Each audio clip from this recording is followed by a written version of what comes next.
In this section, we're going to take a look at how do we solve the most basic type of first-order differential equation, which is known as a separable differential.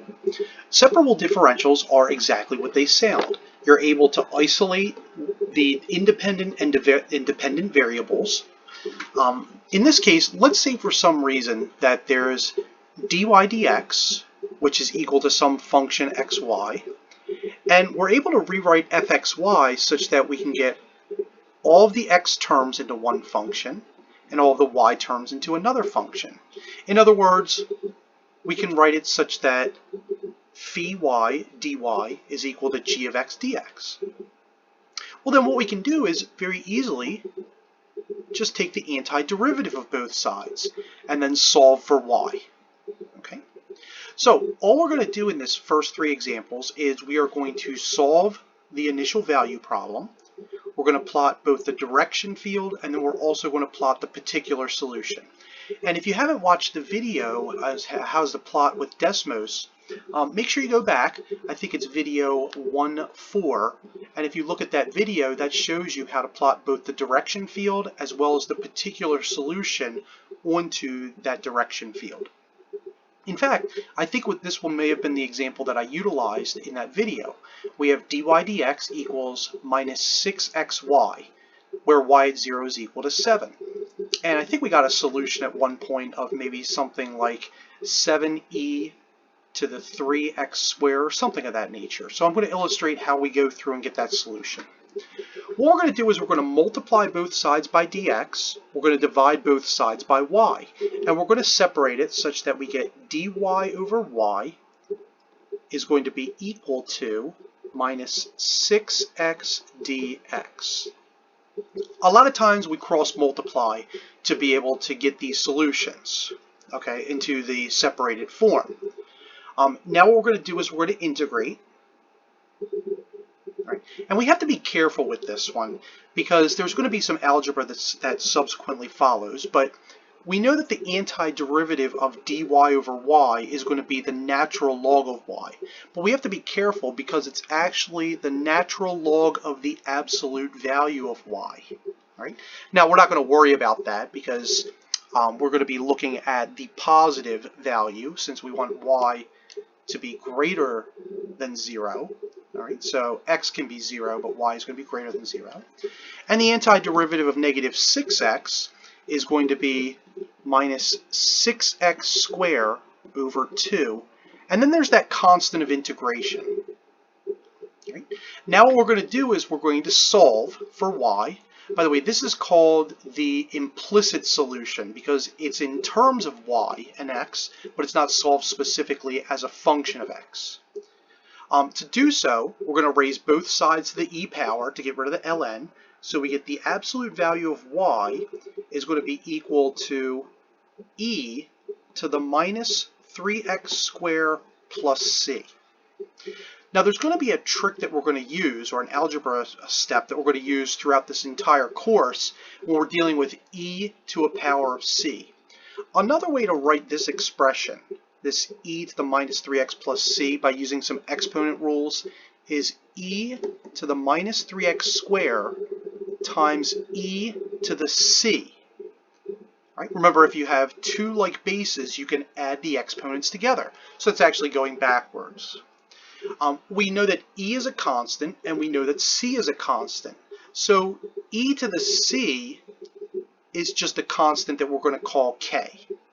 Right, so make sure you remember that trick because we're going to be using that a lot throughout the semester. Now we say that the absolute value of y is going to be equal to k e to the minus 3x squared. And then finally, to get rid of the absolute value just means plus or minus. So to get the explicit general solution, y is going to be equal to plus or minus k e to the minus 3x squared. Right, so that's our solution. And again, that's called the explicit and general solution. Now we're going to get the particular solution. The particular solution solves for this constant k. And we're going to get that because we know that when x is equal to 0, we know that y is equal to 7. So let's substitute. Okay, so we're going to get that 7 is equal to plus or minus k e to the minus 3 times 0 squared. We know that e to the 0 is 1, so this means that 7 is equal to plus or minus k. And there's actually going to be two solutions to this because of the absolute value. We're going to get plus or minus 7 is equal to k. So technically, the two particular solutions that we're going to look at are going to be y equals plus minus 7, and we're just substituting back in for k in the above step, e to the minus 3x squared. So that's what we're going to call the explicit particular solution. All right. And both of them satisfy the differential. Right. The last thing we're going to do is we're going to plot this on a slope field. All right. So if we go into our slope field and go into Desmos and plot it, I'm going to go ahead. I've already done this, but you always want to make sure that you can plot this. All right. So if you would, just verify that this is okay. All right. So we go into Desmos, we plot this, and this should be the graph that we get out of Desmos. All right. I want you to notice, I'm going to enlarge this. I want you to notice that the curve follows the pattern. This is exactly the curve that we used in that example before, where I illustrated how to use Desmos. So let's take a look at several other examples of being able to solve these separable types of equations. Now this one looks pretty ugly, but it actually becomes a little bit easier than the previous. So we have this 2 root of x y prime equals cos square of y, where y at 4 is equal to pi fourths. All right, so right away we see trig. We cringe a little bit, but not to worry, it's not too bad. The first thing we probably want to do is we're going to rewrite that y prime as dy dx. So I'm going to rewrite this differential as 2x, 2 root of x, excuse me, dy dx, and that's going to be equal to cos square of y. We're going to multiply both sides by dx, we're going to divide both sides by cos square y, and we're going to divide both sides by 2 roots of x. All right, so we're going to do several algebraic operations, and we're going to wind up with dy over cos square y is going to be equal to dx over 2 roots of x. We do have to integrate this, all right? And integrating it as is would be very difficult, all right? Fortunately, we know a few identities. We're going to rewrite this one last time in preparation for integration. We know the reciprocal of cosine is secant. So the reciprocal of cos square is secant square. So we're going to end up with secant square y dy. And we can use that trick where we can rewrite a denominator that contains a power and make it a negative exponent. So we can rewrite the right-hand side as 1/2 x to the minus 1/2 dx. And that's going to make it not only possible to integrate, but also fairly easy to integrate. So now we integrate both sides.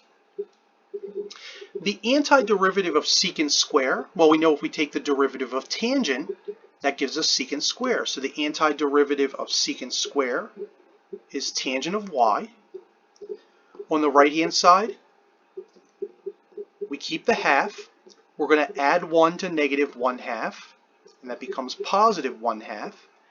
And we divide by the new exponent. And then we have that constant of integration c. If we clean this up and solve for y, I want you to notice that the halves cancel out. To get rid of a tangent, you take an arctangent. So on both sides, y is going to be equal to the arctangent. Instead of x to the 1/2, we can write that as root x plus c. And that's the general solution.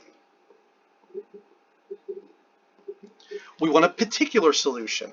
The particular solution is found when we substitute 4 in for x and then pi fourths for y. If we do so, let's just go back down here. That means that pi fourths is going to be equal to the arctangent of the square root of 4 plus c. To get rid of an arctangent, we're going to take the tangent of both sides. So we wind up with tan of pi fourths is going to be equal to 2 plus c. We can either use our calculators or we can just memorize it. We know that the tangent of pi fourths is 1, so 1 equals 2 plus c, and clearly that means that negative 1 is equal to c. So that means that the particular solution that we're looking for, y, is going to be equal to the arctangent of the square root of x minus 1. Okay, so that's our solution. All right. Finally, we're going to plot this particular solution, and we're going to plot that on the same graph as the slope field. So I just did them both at the same time. So let me make some room so we can plot the slope field. All right, and we're going to look at the characteristics of the slope field as well, just to make sure it makes sense. So here's our slope field. I'm going to enlarge it. All right. I want you to notice that there's nothing for where x is negative. And that should make sense because if you look at the domain of the solution, x has to be greater than or equal to 0. So that's why there's nothing on the left-hand side of the y-axis is due to the domain restriction. And I also want you to notice that the function does indeed seem to follow the curve. All right, so notice that as x gets subsequently larger, it sort of flattens out. All right, and then initially there's a slight curve to it, but nothing too big. All right, so this makes sense. All right, so whenever you plot the function on the slope field, they should coordinate with one another. And if they don't, you might want to go back, check your algebra, check your calculus, just to make sure that you've done everything correctly. All right, in subsequent examples in the next video series, we're going to take a look at a little bit more difficult and also tricky algebra as well as calculus to be able to solve these separable differentials.